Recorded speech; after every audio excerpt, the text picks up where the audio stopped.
Hello, my quilting friends. My name is Leah Day, and welcome to episode 73 of the podcast.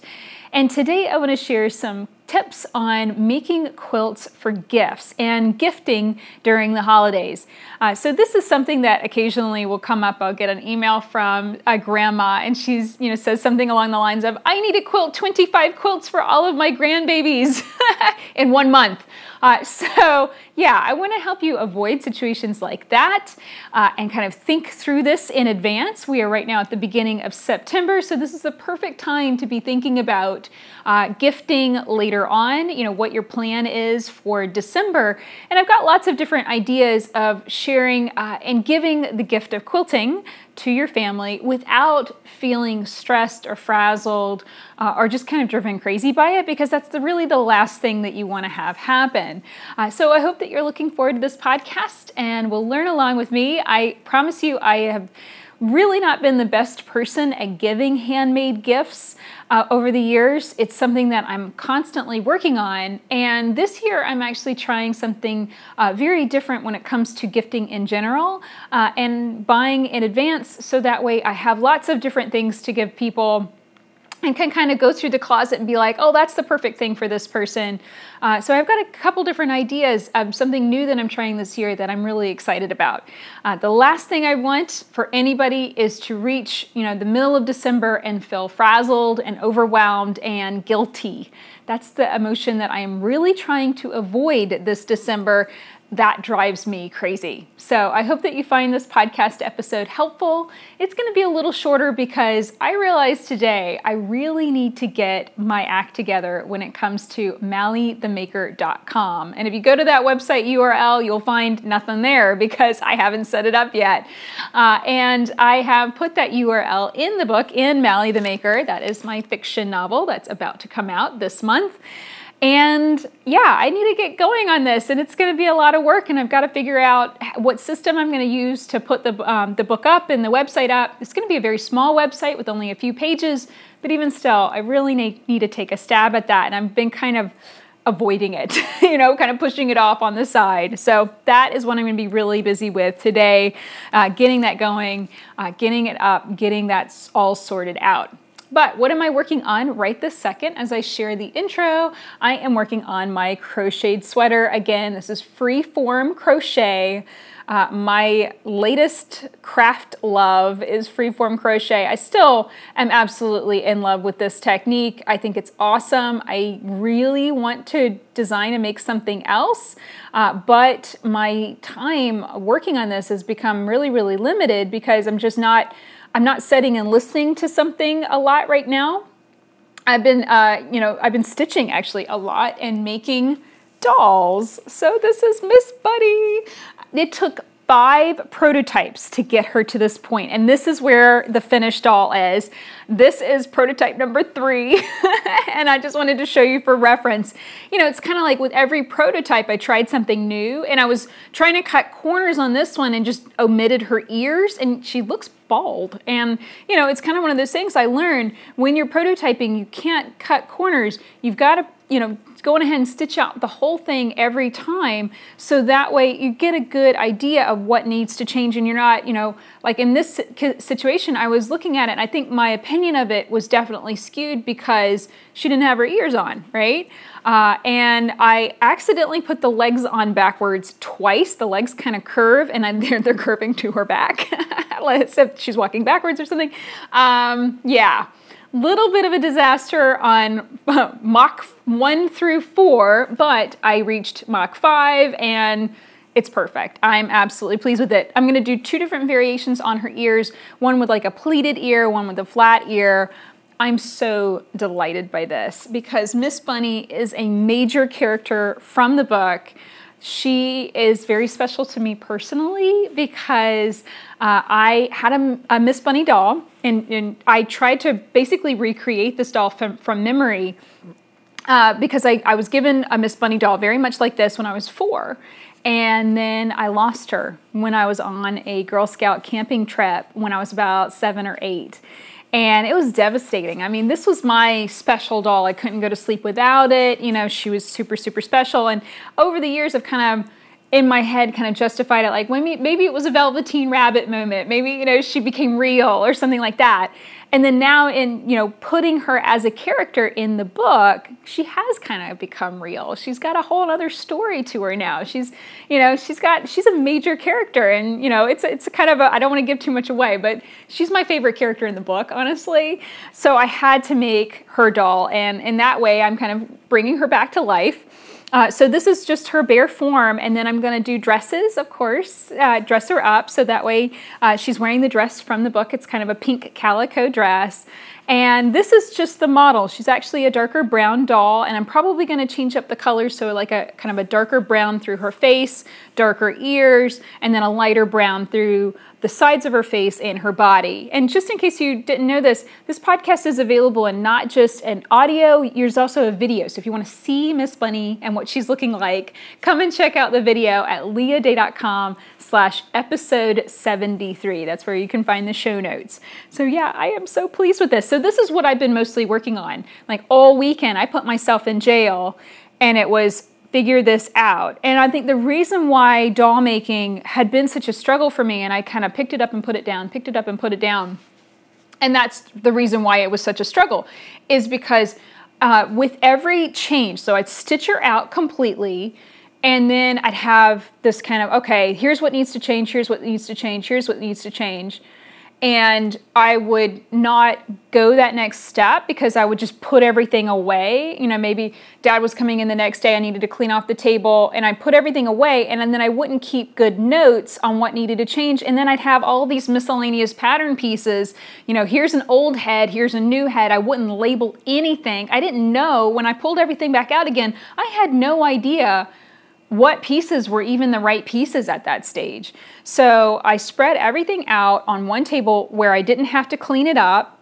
I got real clear on which piece was which, and I started labeling them 1.0, 2.0, 3.0. Every time I made a change, I would renumber the piece, so that way that piece of paper didn't get confused with the other pieces of paper. And then once I, you know, reached a point where I was like, okay, that piece is no longer fitting, that's no longer, I would put it in a bin. And then everything in that bin is basically now trash, that'll all go in the trash. You know, so it was definitely a process. Her hands and feet went through 3 different versions at least to get them just exactly right, where, you know, they look, I wanted her hand to be kind of like a mitten. I did want her to have kind of a dip down just in case I decide to make a glove, you know, if she wants to wear gloves, or a bracelet or something like that, so that would actually hold onto her wrist. You know, and I wanted that design to be just right. And I realized the issue that I was having, you know, it's kind of this doll stuff that I never think of.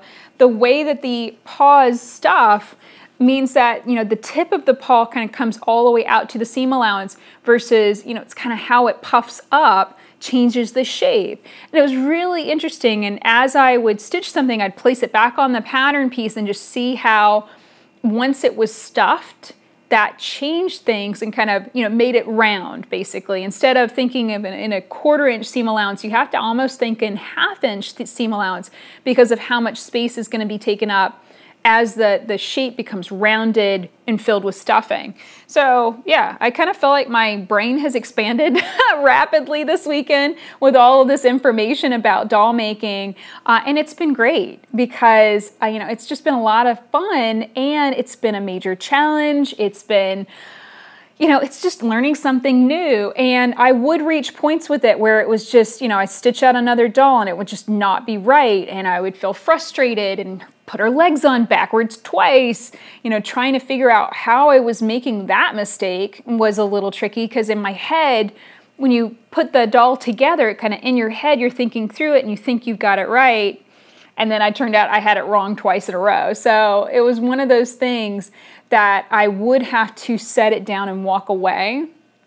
And, you know, setting it down and walking away, knowing I could easily come back to it and know where I was in the process, meaning having everything labeled, know what the next step is. Basically, I'd stitch out the doll, make the modifications to the pattern, and then walk away, and then come back ready to cut out a new doll with the modified pattern, with the new pattern pieces, and try again. So it was very, very much a process, and I really learned a lot. And the good thing is now, once I've gotten Miss Bunny, set, kind of she's the basis, and then I'm going to do a bear pattern and the little girl pattern, Mally, based off of Miss Bunny. So they're going to kind of have the same basic body, the same arms, same legs, because they're all basically the same shape. They're going to have different heads. So that really works. I'm really, really pleased. So getting back to the freeform crochet, I am still stitching on these sleeves. I did, actually, last week I was stitching on this sleeve and getting that secure.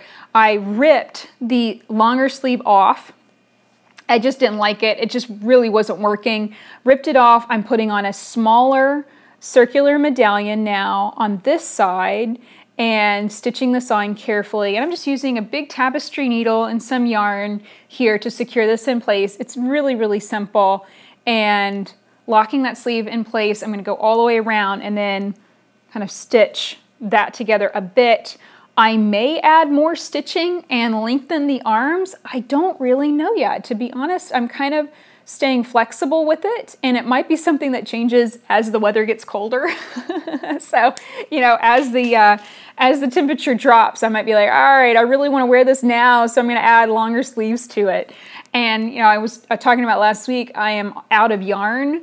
I'm going to have to, if I do want to make the sleeves longer, I will have to basically rip out these medallions, ball up the yarn, and then add that yarn around the sleeves if I want to make them longer. So that'll be a little bit of a process, but I think it'll be worth it if I want, this to be a sweater with regular, all the way to my wrist length sleeves versus right now I think that these would be about 3/4 length sleeves. So I'm excited about it. It's going to be really funky, and it's definitely a statement sweater. It's a piece of art, and I love it. I cannot wait to wear this. James was talking about Renaissance Festival, which is something we go to. There's a Renaissance Festival that comes to, it's in between Concord and Pineville. It's around the Charlotte Concord area. And there's a Renaissance Festival that comes every year, and it's been coming since I was about in 5th or 6th grade. So I've been going to this festival since 5th or 6th grade, so it's really fun to be able to take James to it then too. And he was asking about it, and I started thinking about, it would be really great to be able to wear my funky sweater to Renaissance Festival.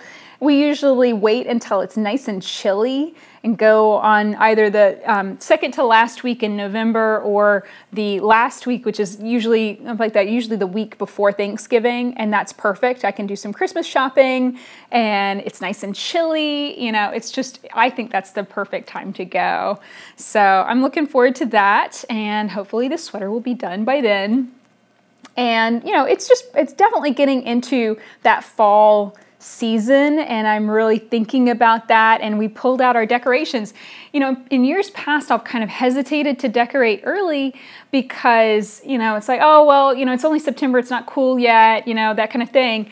And then I'll wait until October, and then I only, get to really enjoy those decorations up for a month before Halloween. So this year I just said, hey, let's decorate over Labor Day weekend, and let's go ahead and knock it out. And James loves decorating. We had such a blast and pulled everything out. We have kind of a little skeleton thing. I'll share a picture here. A skeleton set up with spider webs that he pretty much did all of that himself. And we need to find more spiders to stick into the spider web. And he loves playing with the skeleton guy. So that was a lot of fun.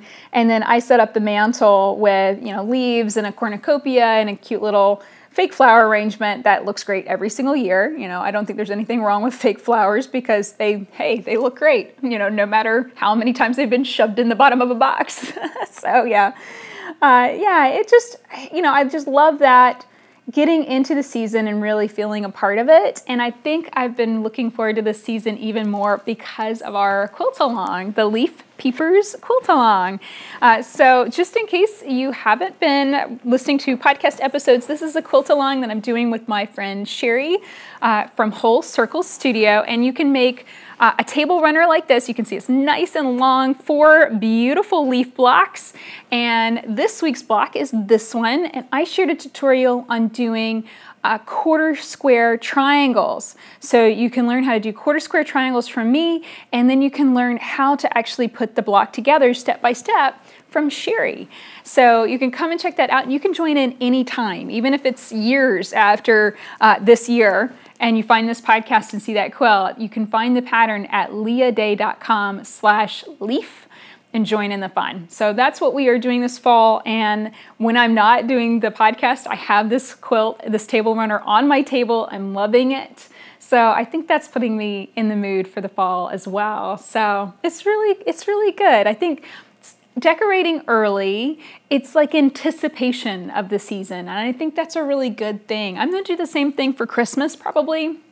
We always get our Christmas tree the week of Thanksgiving, usually on Thanksgiving Day or the day after, because we usually do Thanksgiving like the weekend before, so we're not doing a big feast meal. So yeah, it's really fun to pull out all the decorations and go on ahead and start doing that whole 9 yards the week of Thanksgiving. And then it's anticipation. You're all ready to go, and then the house looks amazing and it's all festive. It's a little bit crowded and a little junky, but hey, you know, it's at least all done, and then it's kind of relaxed into the season and it's no longer frazzled and kind of crazy. That's my goal, is to have no craziness this Christmas. And you know, it seems like that's always a blog post that I write, Christmas craziness, and you know, just kind of what I'm struggling with that year. And this year I'm really trying to not have that happen. So that's my goal. So that's really the perfect segue to go into my tips on giving handmade or quilted gifts for Christmas. So I think the biggest thing that I really want to help you understand is that a quilt is a huge gift to give, but it's one that is very often misunderstood. Meaning that, you know, I think we want to give gifts. I mean, I love to give quilts as gifts to people. But over the years, I have learned that having any sort of attachment to how people respond to that gift can be really bad.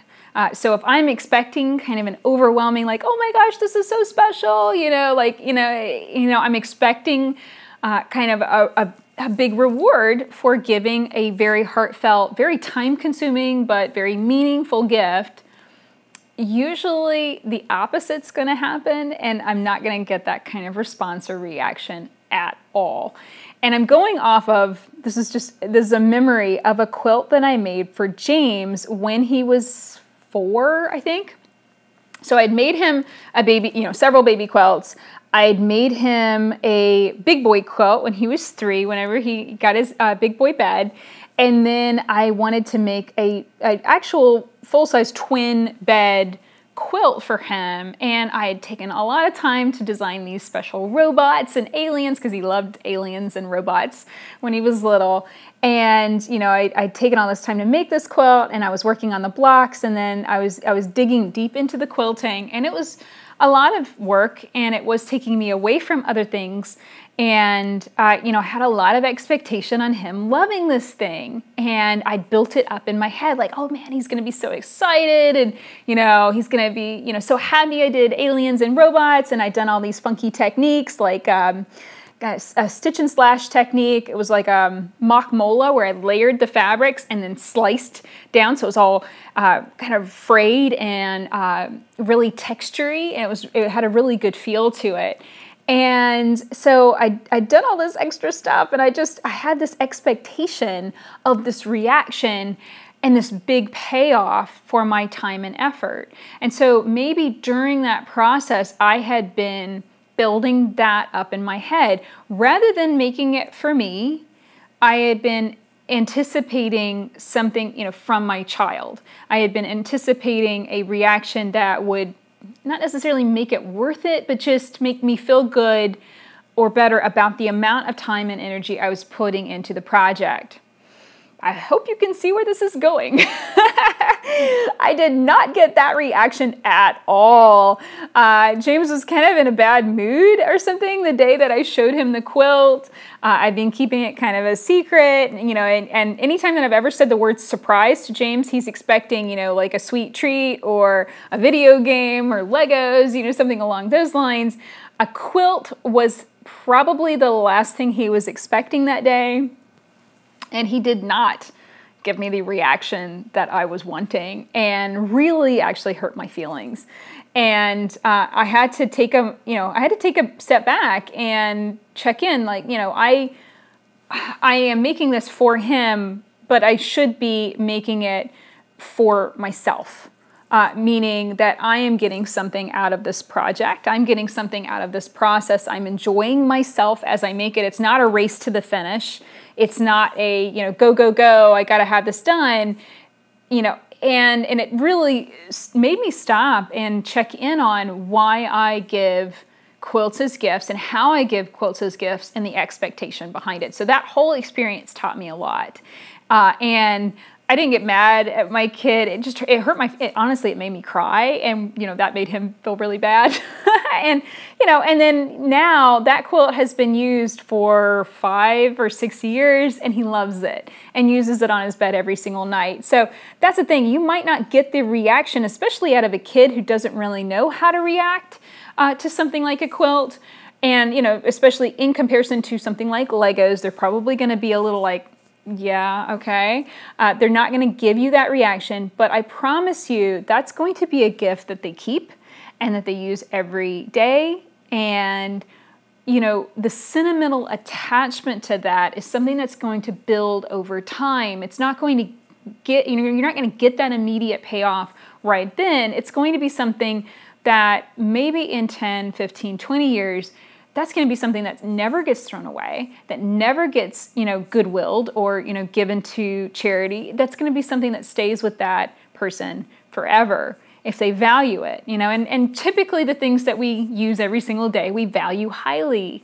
So I think that the number one tip here is to make any gift that you're making, make sure that you are getting something out of the process and enjoying the process. And it's not a rush to the finish, and that you're not focusing on that emotional payoff vis-a-vis the person's reaction, because that is probably going to be disappointing, you know, and to the point where, you know, at least, you know, for the last several years, when I've given quilts as gifts, I've made sure that I'm not in the room when they open it. Meaning, you know, there was once I gave a quilt as a gift to a mom. It was a baby quilt, and it was a shower, and I needed to leave early, and it was just convenient. I left right before the presents got opened, and, you know, just left. And, you know, later on, the mom was like, "Oh my gosh, you gave me a quilt, and this is such a big deal." And, you know, clearly she did have that emotional, you know, reaction to it and was really, really thankful and stuff. And I wasn't there to get that, and she felt bad. But, you know, I've learned that it's better for me to give freely and lovingly and then step away from the reaction. That I think that that's a better way to do it, at least for me. And, you know, I've done this even with my sisters and their kids where, you know, I might give a quilt as a gift for a birthday or Christmas, and I'm not there to see the kid opening it, you know, and I'm not going to, you know, ask them to wait to open it until I'm, you know, visiting or something like that. You know, it's very much like, you know, open this on Christmas Day, enjoy it. Whatever reaction they have is the reaction that they have, and that's a-okay. And, you know, it's again getting back to typically a quilt is going to be something where the emotional connection is built over time, and it's not going to be something that you're going to get that huge emotional payoff the day that you give it. Now, it's very hard sometimes to be able to step back and step away, and you know, and I'll be honest, you know, sometimes I really can't.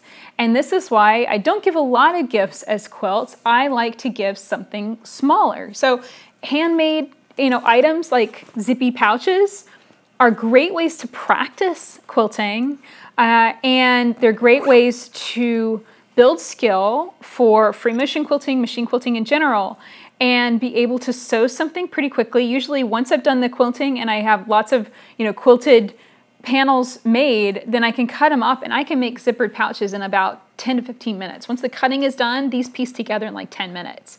So to have something like this already done and able to give, I think is a much better thing to do. And so my second tip is, have things already made that are quick and easy to make.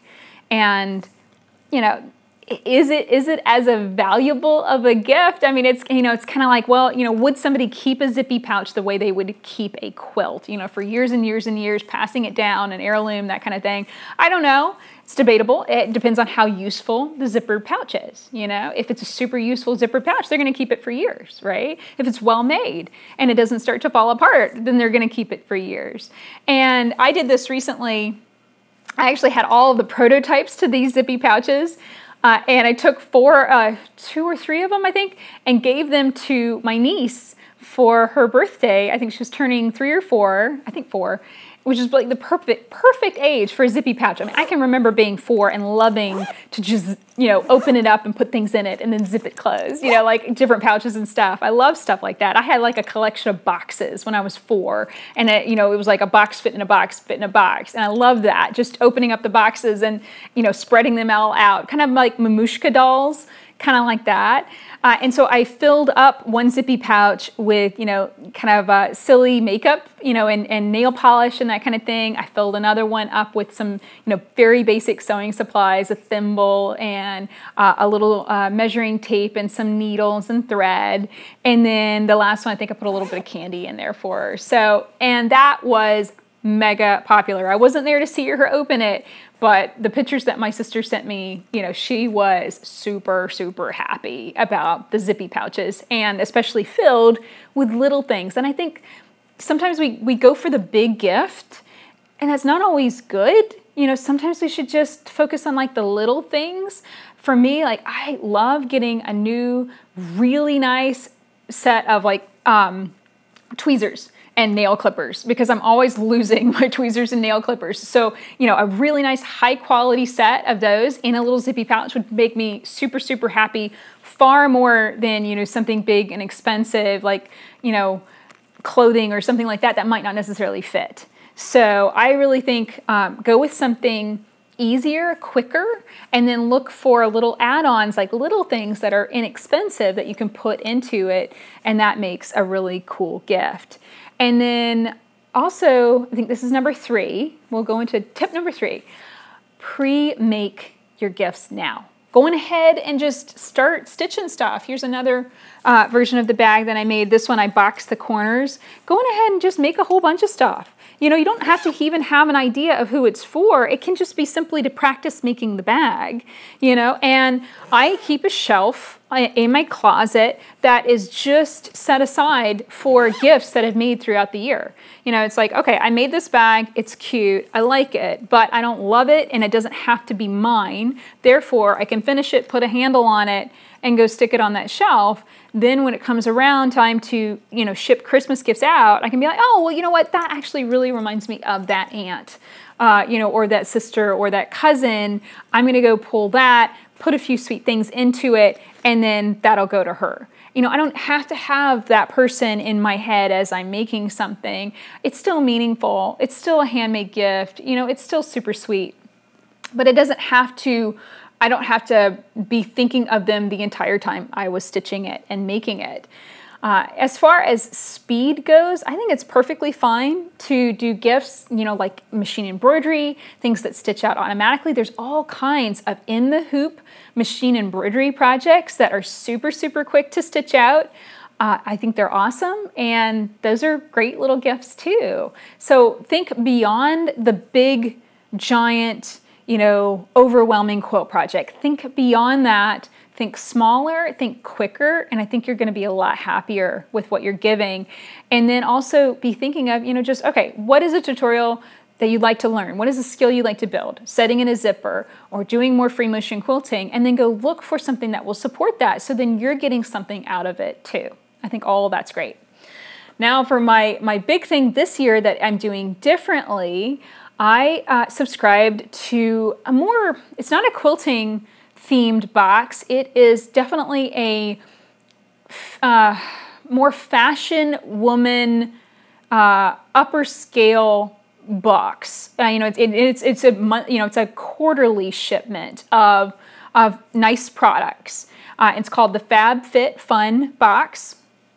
I have no affiliation with it whatsoever. I just saw it. I kind of liked it. I checked it out. I think I got a lot of ads for it on Pinterest. I checked it out. And what I saw immediately was, okay, I'm going to like some of the stuff in the box. I'm not going to like all of it. And then I kind of thought forward to Christmas. I was like, oh, well, this would be really cool. Where if there's something that, most of the products in the box are really high quality. Actually, all of them. I got one box already. Everything in the box was super, super high quality, really, really nice stuff. But not everything was, straight up something that I wanted to keep for me. I'm just not a big hand lotion person. I found one brand of hand lotion. I don't need any other hand lotion. And the box came with a different brand that I don't use. So I'm like, all right, well, that's a potential, keep it wrapped up, keep it brand new. That's something I can gift to someone else. So it's like getting this quarterly box. I get that, nice kind of surprise package, that kind of thing going on. But then I can pull from that and say, okay, I like half the things in the box and I want to keep for me. And then the other half of the things in the box will go on that shelf to be put in zippy pouches to just be, gifted when it comes time for, either a birthday or Christmas. So I really like that idea, and that is making me feel so much calmer about the holidays. As far as the guys in my life, you might be wondering, okay, well, what about all the men? This is only for women, what I've talked about so far. And I'll be honest, pretty much all of the guys in my life, they're just not, they're not like women in needing lots and lots of gifts.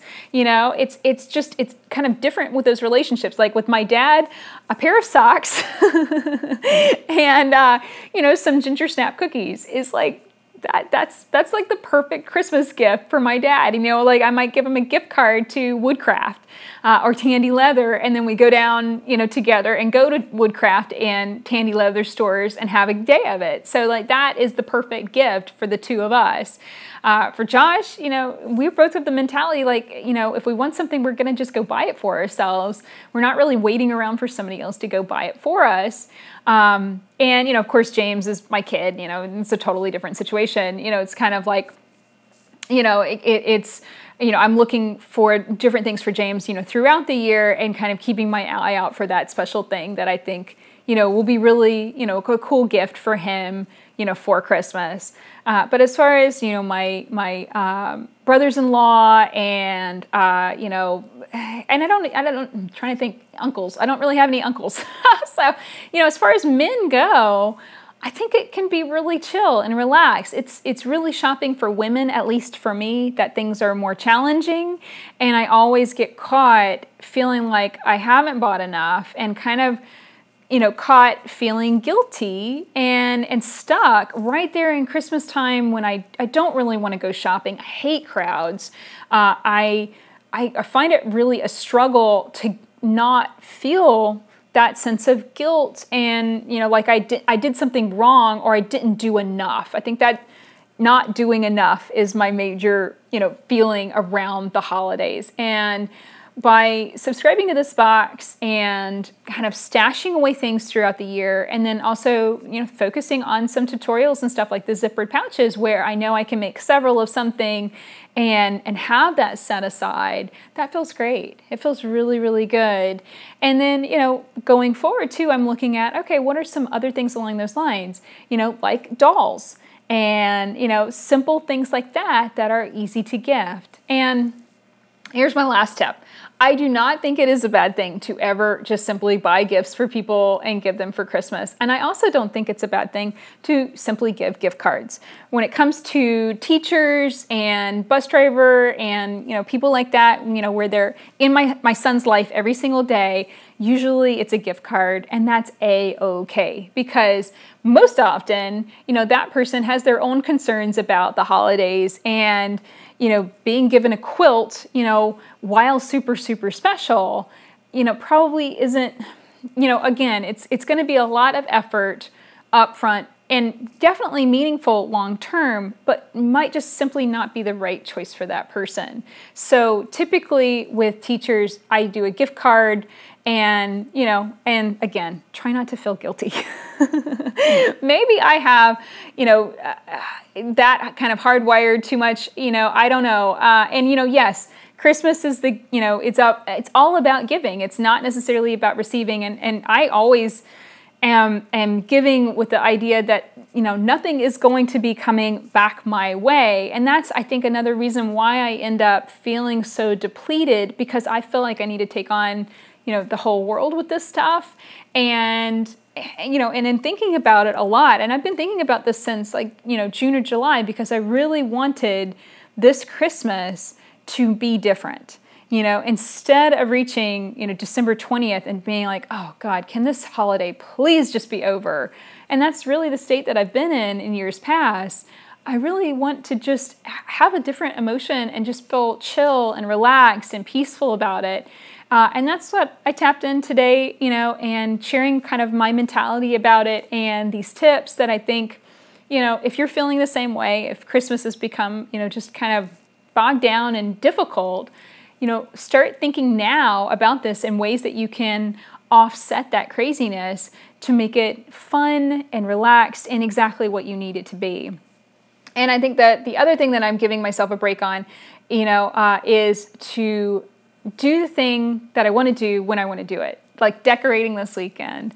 I wanted to decorate this weekend. It feels a little early, but it was perfect. I had the energy for it. Every time I walk into the room, I feel like, oh, it's fall. It makes me feel good. And I think when you want to do it, that's when you should do it. Even if it's like July and you want to decorate for Christmas, go on ahead and decorate for Christmas. It's okay, Some stores, are year-round Christmas shops for that reason. I think that's a-okay. And there's a reason why these things make us feel good. These seasons are temporary. They're kind of here and then gone. And I think building up the anticipation for it, to enjoy that cooler weather, to enjoy the leaves changing, I think all of that is a good thing. I think it's really, really a good thing. And I think it puts us in a better mental state. And that's what it's all about.